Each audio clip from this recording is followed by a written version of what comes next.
Happy New Year! My name is Tim Stewart from Visual Decisions, Inc. There's a growing recognition of the value of the data from smart factory systems such as I-IoT, or the Industrial Internet of Things. Most of these projects are highly focused on improving machine performance and manufacturing quality. However, there are many additional uses for this data across all departments of an operation. These other uses are the focus for this week's webinar.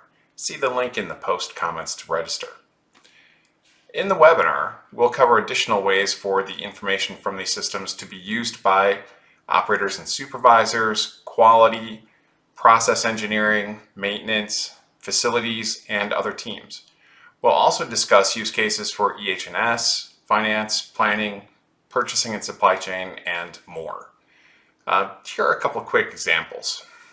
Production and quality data are being continuously captured in these systems to help improve the performance of the machines and the manufacturing process.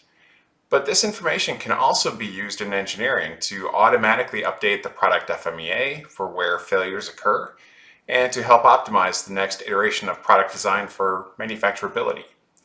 That same information can be blended with the information from customer service and warranty to look at what happens differently in the manufacturing process for items that end up in warranty versus those that don't.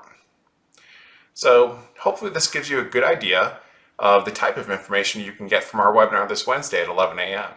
I'll be joined by Frank Costa from Sandalwood to talk about his experience implementing these systems at dozens of customers across industries.